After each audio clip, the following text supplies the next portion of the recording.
Hey guys, welcome to a brand new episode of Harry Potter Wizards Unite, where every week we discuss any updates, any information related to Wizards Unite before the game comes out, and speculate over certain parts of the game and what it might hold for us. So, today we are talking about a big subject that massively divided the community in Pokemon Go, and that is spoofing. And along with that, we're going to be talking about data mining as well, in relation to some news that we got this week about Niantic and how they're hiring certain people to work with these in future. Okay, well, let's get into it. Before we start that though, I just want to point out the magical exposure threat level is now at the 3rd segment, so that could indicate level 2 moderate threat. But I think there's another green segment within this which doesn't match the typical magical exposure threat. They may have just added this for their timeline, but if not, that means one more shift. We could be either 3 or 4 segments away. Let me just double check. 1, 2, 3. 3 or 4 away from the severe unexplained activity segment, depending on how their clock works with its different segments. It may be that it's added an extra green one so that they can, it may be that is generally 4 months away. 1, 2, 3, 4 months away. Hopefully not. But it's already shifted 2 segments in 3 months, so hopefully we're not moving at that rate and it will get quicker the more that increases. So let's get into today's subject: data mining and spoofing. Let's start with data mining first. So this all is in relation to a news article that we got in, so it's posted by big shout out to the guys at Wizards Unite Hub, who found out that Niantic are hiring security engineers to combat hackers and data miners. So it read out, in an effort to combat cheaters, hackers, API crackers, and data miners ahead of Wizards Unite release, Niantic is hiring security engineers with experience in hardening game clients and corporate networks. 2 new job listings have appeared on Niantic's careers page, so a security engineer client and security engineer operations. These job listings come as no surprise, as Niantic had huge problems with reverse engineering and API cracking in the early days of Pokemon Go. It was wild. In short, every part of the game's code and the underlying network protocol was a target for crackers. Niantic changed the networking protocol on an irregular basis, but the crackers would always find a way to exploit it and catch up with the latest changes, resulting in a long cat and mouse game. So, anybody who played Pokemon Go in the very early days, this is talking about API cracking. It was where you were able to discover the location, even the IVs of certain spawning Pokemon. This meant it was incredibly easy. I mean, it's still pretty rare to find your Dragonites and stuff, but it became so easy to find what you wanted where, and you could travel to that location. It even had timers on it, so you knew if there was any point setting off, you would reach it in time. At the very beginning, there was no kind of limitations on it. You could scan anywhere in the world and instantly have it come up. Then later on, they put something in place which prevented us from doing that. And you saw other apps or Pokemon Go Tracker actually adapting it and adapting the code. This came with its limitations though. It meant that, sometimes you could only search a certain area. If you were going to use it, you could only search every few minutes, I think.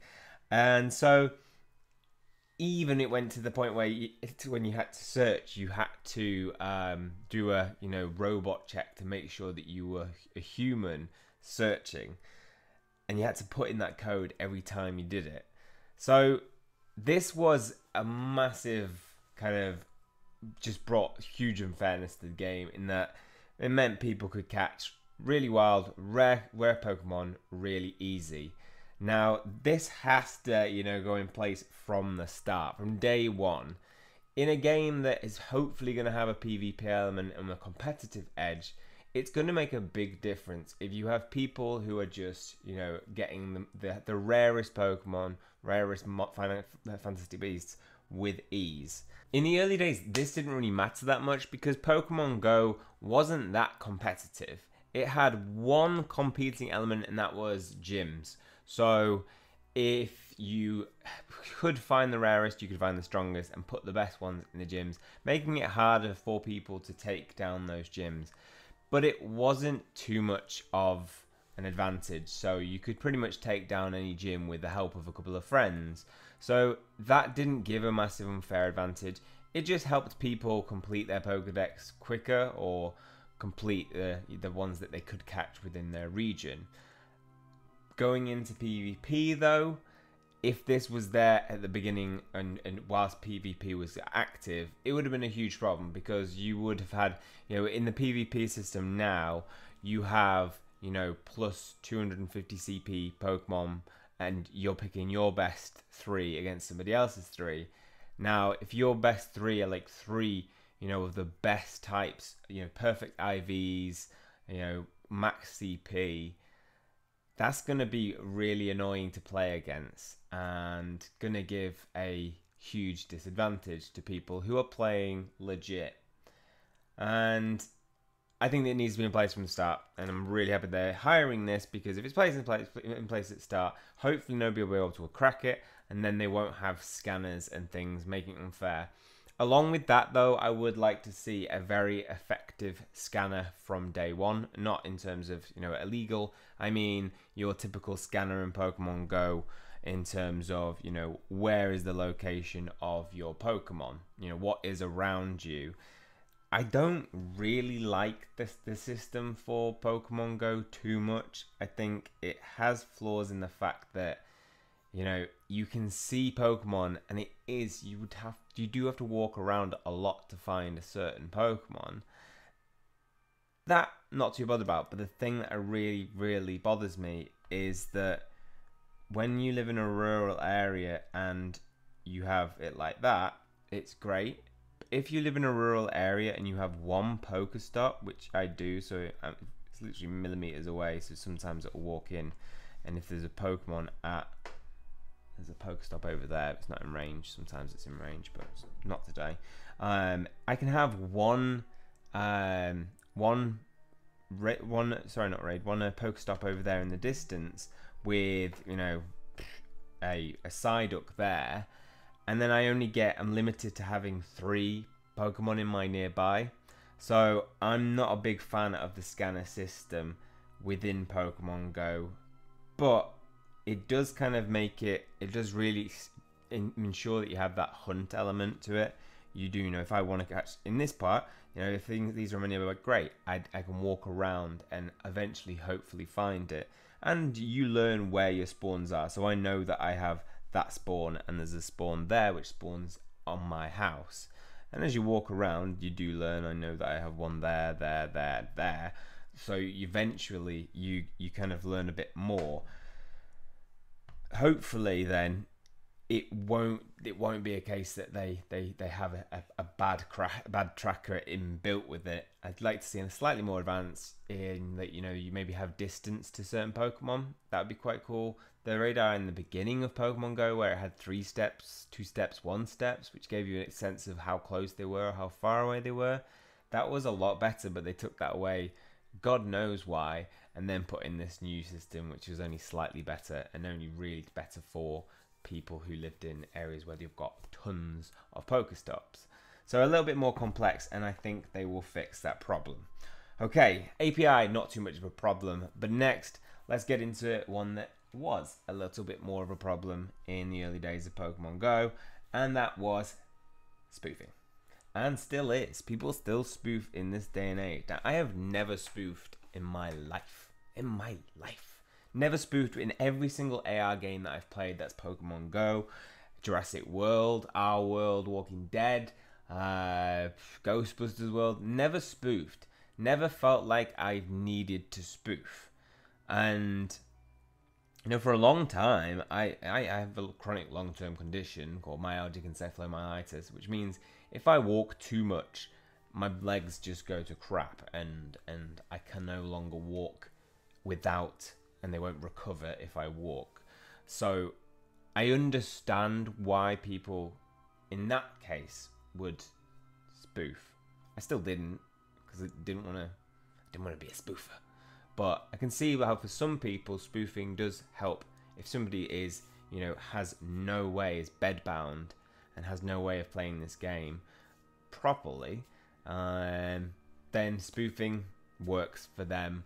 But for the general people who probably spoof, who don't really have any reason not to spoof, any good solid reason, I don't think that it's fair at all within the game. It just completely creates this gap between spoofers versus non-spoofers. Because if you look at a spoofer's account in Pokemon Go, they've got, like 20 Dragonites, 20 Tyrannitars, because they've just spoofed to locations. And in the beginning, they used to be in combination with the API cracking, people would scan something in San Francisco, go onto the pier where there's tons of Pokemon, get that, and then somebody would post the location for another one, go to that, post one, and people were posting things for IVs with the coordinates.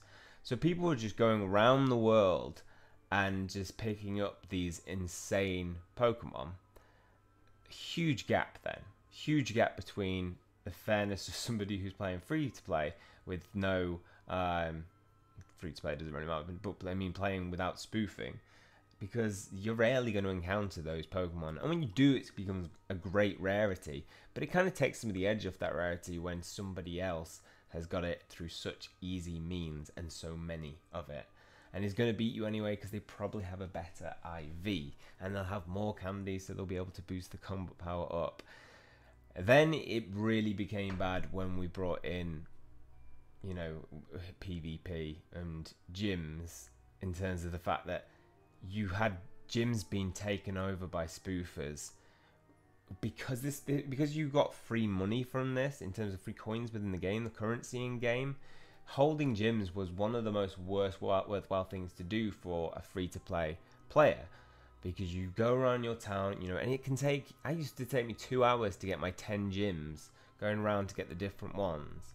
And then you kind of could look back, and even whilst you're going to get them, you can see that there is nobody at that gym, and somebody has taken it and put their stuff inside it. And if I've had a battle where you take it down, they go back, they take it back, and back and forth, back and forth, and back and forth, and nobody's been at the gym other than me.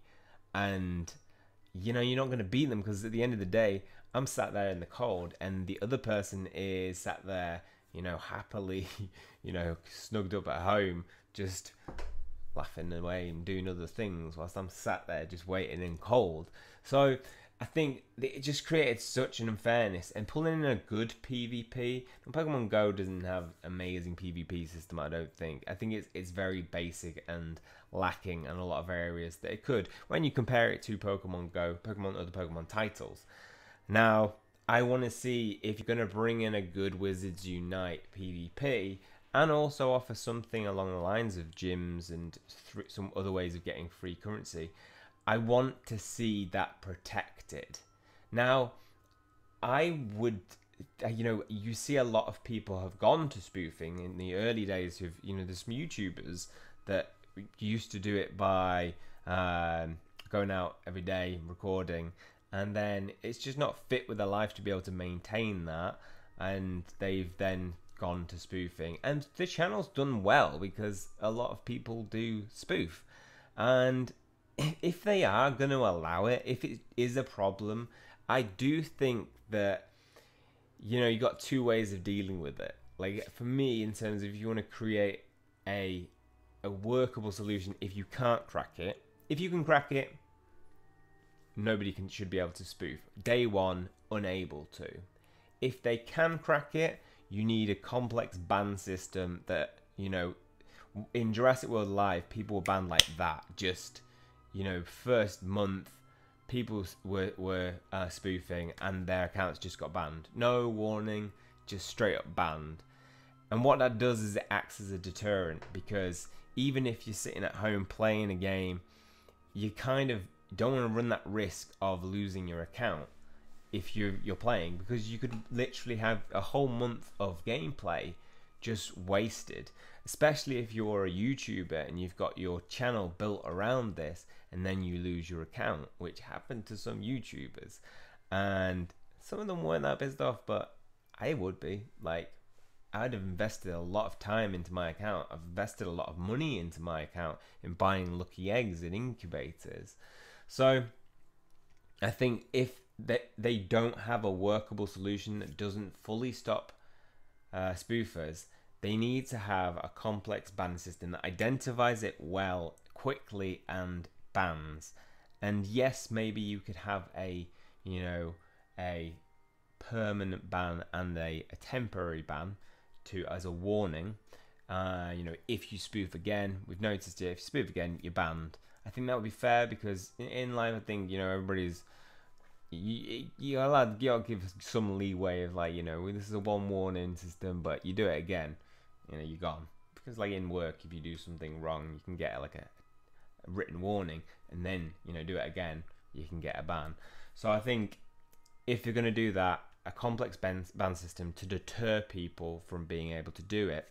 Or the final workable solution that I have in my mind is opening the gameplay to 3 potential different areas. Now, we have free-to-play players, we have pay-to-play players, and we have spoofers who may fall within both those categories. And sometimes in some games, if it's not balanced enough, pay-to-play winners can just destroy any free-to-play player. So in this game, it doesn't give a massive advantage because you can't buy Pokemon. You have to buy incubators that have a chance of hatching into a decent Pokemon. But so it's very hard to acquire stuff by pay to play. You can buy lucky eggs, which give you double experience. I think an incense and lures that help you get more Pokemon. But I think Pokemon Go has quite a nice balance. Paying to play doesn't give too much of a significant advantage. You still have to walk those eggs. You still have to, go out to a lure, and whilst that might bring more Pokemon to your start, a free-to-play player can just walk and probably find just as many Pokemon within that time. So I hope Harry Potter Wizards Unite creates a balance between that. But one thing that I've always kind of suggested within a lot of games, so you don't have that, kind of upset of the free-to-play player going, well, I've done free-to-play and I'm playing these guys with, who've clearly paid to play. When it's not balanced, I feel that what would be workable is to have potentially, I don't know how complex this would be to do, probably quite hard, but separate, you can choose 3 different paths. So you can choose a path of a free-to-play player. In that universe, you will only come into contact with other free-to-play players. You will only battle free-to-play players. You have a choice to battle in between the different categories. So, a free-to-player could go into the leagues to battle with pay-to-players if they wanted to. So it's not that, you're completely separate. But your gyms are free-to-play with other free-to-play players. It's just an idea. But that's only if there's quite a big distortion. Like some games you can buy incubators that just give you creatures, dinosaurs, and Jurassic World Live straight away, cards straight away in Walking Dead, not balanced at all, and therefore you kind of do alienate your free-to-play players. So if it's not going to be balanced, that needs to happen. I think that would be a good workable solution. You've got 2 separate systems, and you wouldn't have the free-to-play players being affected by the pay-to-play players. The next thing would then be a separate category for spoofing. Rather than inflicting a ban and affecting people who do have good reasons to spoof. I don't think there is any really, other than, like I say, long-term conditions. If you are bedbound, I think that is a genuine, if I was bedbound and, I couldn't use my hands when I was really ill, but I had a Pokemon Go Plus, so it's just I would literally bite it in my mouth some days. But if you were bedbound, I can see if Pokemon Go came out, I wouldn't care. I'd spoof because personally I would just play it I wouldn't probably take over gyms. I would just literally play to just walk around and walk out at a fair pace. I wouldn't use any trackers. That's how I'd use it, and that's how I'd say, okay, spoofing is allowed. But if they can't crack down on it, it might be well to, you know, to go, you can choose a universe of the spoofing universe. So you will only be able to battle against other spoofers. You still have limitations on you. So if you found jumping from one location to the other, okay, we'll ban you on that. I'll give you a temporary ban. But if you walk around at the same rate, you know, with the joystick, you can interact with your world in the spoofing world. So I don't know. I don't think they'd ever work towards that. But if they do have a significant problem with this, and you do see it spoofing coming into the game, you know, just as a thought for the future, it might be something that they could implement. I'd really like to know your thoughts on this. Let me know what your thoughts. Have you ever spoofed? Would you spoof in Wizards Unite? Or are you somebody who would play it just, you know, how the game is meant to be played and built for people to play it? Personally, that is how I'm going to play it. I am going to be walking around. I will, you know, get my bus into town and probably, hopefully, if there's not too much of a speed cap, maybe be able to spin the equivalent of Pokestops to get whatever the kind of things you need to catch creatures. That's as far as I'd go. I would probably, you know, use my bike to get around if I have to like build some meters up. Because again, going at a slow rate, I find it easier to ride my bike than I do to walk. So I think, you know, playing this game properly, it just will give a better experience anyway. I think spoofers miss out on some of the real life experiences that you get by going out sometimes. Because some of the best experiences I've had have been, you know, in the real world playing AR games. I've been chased by cows. I have found locations that I never even knew about in my local area that are beautiful places. Like, I didn't know there were walkways that you were allowed, but because, you know, it goes in line with OpenStreetMaps and Draconia's Go, it took you down places that you see at normal, you know, public footpaths and be able to go down them. And I was like, I thought this was off limits. So there are beautiful places around it.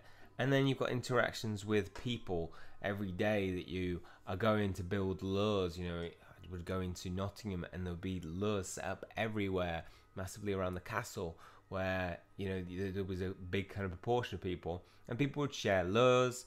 You could go down, take down raids.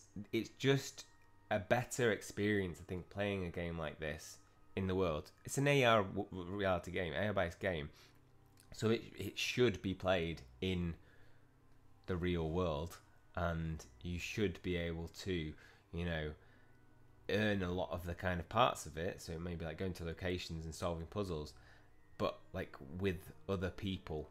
And some of the puzzles, hopefully, to open cursed vaults and things like that will involve tasks. I think it's Tonehenge, one of the Niantic technologies that they showed, acquired or created. Tonehenge, where you can solve puzzles between you and another person together to you know, to get something, potentially a reward or a rare object. I would like to see that. And that is how I'm going to be playing it. Never spoofing, like I say, unless I become bedbound. Yeah. So getting into it, in summary, we've got API crackers, getting rid of, hopefully, spoofing, and then finally data mining. So data mining is not a huge issue, I don't think, in Pokemon Go. It really hasn't been. If anything, it was a necessary part of the game, because their communication was awful in the beginning of Pokemon Go. Just awful, like the type you've never ever seen before in any game that says, we've got an update coming out. Yeah. We've got an update coming out. We've just got there's some changes to the font, or coming through the text, minor text fixes, and they'd never tell you what was actually in the update. And so luckily we had people like Trainer Tips and Reversal providing us with that information, because people who data miners had gone in, found out what the update contained, and discovered those things. And it did, it was a little bit exciting in the beginning when you got an update and you didn't know, because you would have to discover things. But you could go without data mine, you could go months without finding out another update. Like, you could have maybe like gone through transferring all your Pokemon one at a time, and only then discovered that you can now change to holding on to everything, tapping 1-1-1-1, doing a multiple transfer. And I think they did release by that point, and now they are a hell of a lot better. They give information even before events or updates come out and tell you the changes. But in the beginning, data miners were necessary. Now, if you look at Niantic's communications and if you look at Warner Brothers communications, they do seem to be a lot better. And if that's the kind of way they're going to continue, I don't think we're going to need data miners. I think as long as you provide that information up front, you don't need it. In games like Supercell Brawl Stars, they release ahead of time data on what the changes are going to hold. They give you the exact stats on these things, and so you don't even need to use data mining to find out hidden little objects. If you're not sure what data mining means, it basically means looking at all the data within a game. So if you get an update, breaking down, and you usually find you can find pictures or you can find text. Within Pokemon Go, even right now, data mining wouldn't be a problem at all. In Wizards Unite, though, it could become a problem. And that is because Wizards Unite is going to have a storyline to it. So, just like Hogwarts Mystery has a storyline to it, you can, we get given chapters, and every week we learn something new. There is information that I don't know about. We're in year 5, we've got 6 and 7 and more chapters at the end of this year, and there are stuff that's every week when I find out that information, I am surprised. And it is some of the storyline. You say what you want about this game, but the storyline is great. I think it's brilliant. And if you could watch it as a straight follow all the way through the year, it'd probably be enjoyable for a lot more people.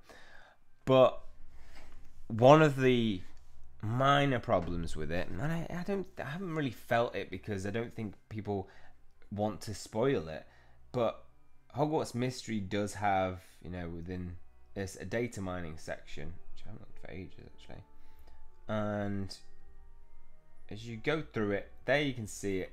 Don't look, I'm gonna stay there.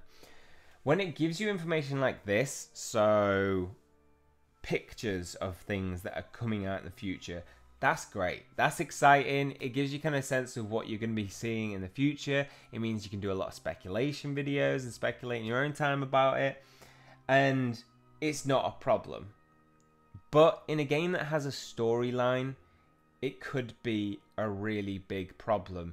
Being that we access social media a lot within around a game, so I definitely do with Pokemon Go, when you're trying to find friend transfer codes, when you're talking with people in groups about things, when you're speculating, especially being a YouTuber, that people can comment on my videos, and I pretty much read through every comment I get on every video. And sometimes, there've probably been 2 occasions where I've read something that somebody's posted, a spoiler, like Jimmy Cricket dies. Jiminy Cricket. I think that's where it came from. But so and so dies, and you're just like, oh, no context.